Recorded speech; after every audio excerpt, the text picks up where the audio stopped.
Hello, I'm Elif and this is a recap for the first episode of the series For My Family, 24 hours after Turkey and before dubbed for TV. Sarp and Yasmin are busy collecting their father's belongings to donate them to the needy. Omar is also present, listening wistfully to Sarp and Yasmin reminiscing about their father's memories, and he says, "I wish we had spent more time together." They hug each other and offer comfort. At that moment, Cheval enters and angrily demands that Omar leave. At Akif's house, during breakfast, they discuss the accident, and Doruk asks, "Dad, what really happened that day? Why were you there?" Akif recalls the events but lies, saying that Ahmed had invited them to his wedding and they had decided to accompany him. In Orhan and Shingul's house, everyone gathers at the breakfast table, eagerly awaiting Susan.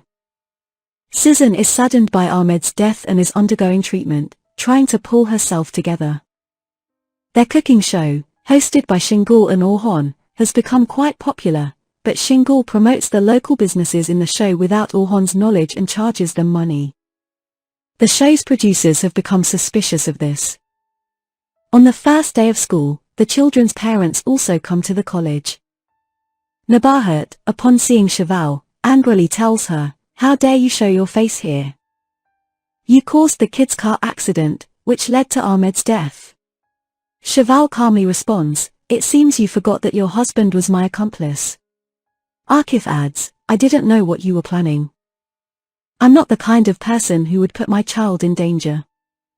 During the school meeting, Cheval proudly declares that she and her children are the new owners of the school. However, Shingul immediately questions, "Why don't you mention Omar's name? Didn't he know that Omar was Ahmed's son?" Susan also supports Shingul's words.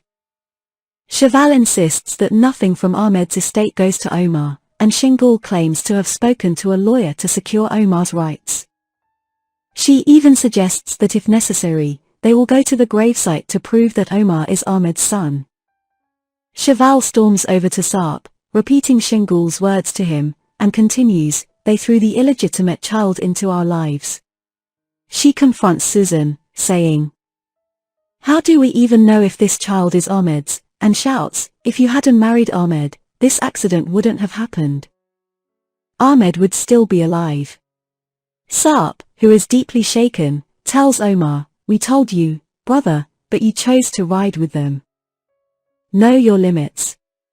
They abandoned you in the mosque yard, remember, for our father, you were nothing more than an illegitimate child. We won't give you an inch."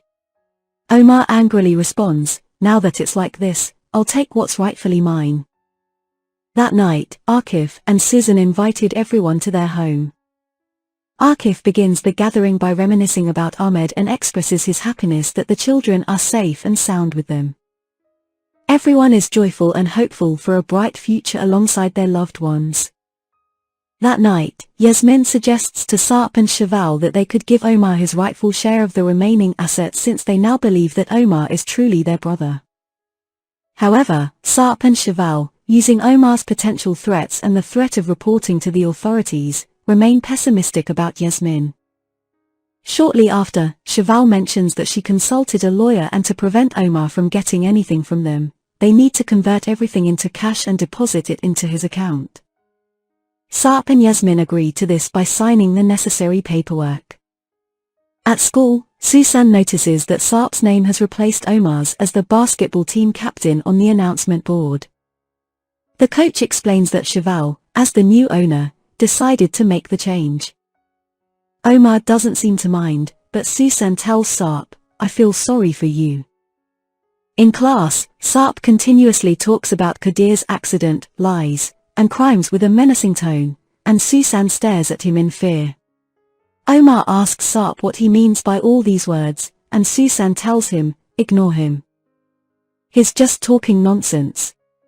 Sarp gets angry upon hearing this and says, "But I wasn't talking nonsense when I kept your secrets."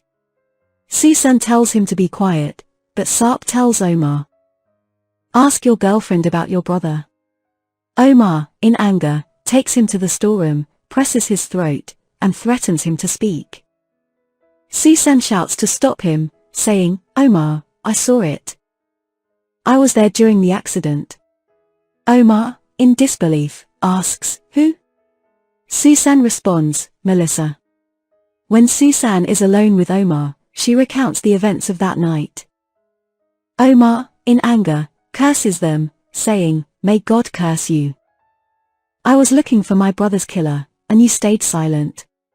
Susan explains, I wanted to tell you, but Uncle Akif stopped me. He said it was because of Melissa. Akif and Nabahat are decorating the house for Doruk's birthday party when Omar arrives and grabs Akif by the collar, claiming to know everything about Kadir's death and threatening to go to the police. Akif and Susan plead with him, explaining that Melissa is not in good health.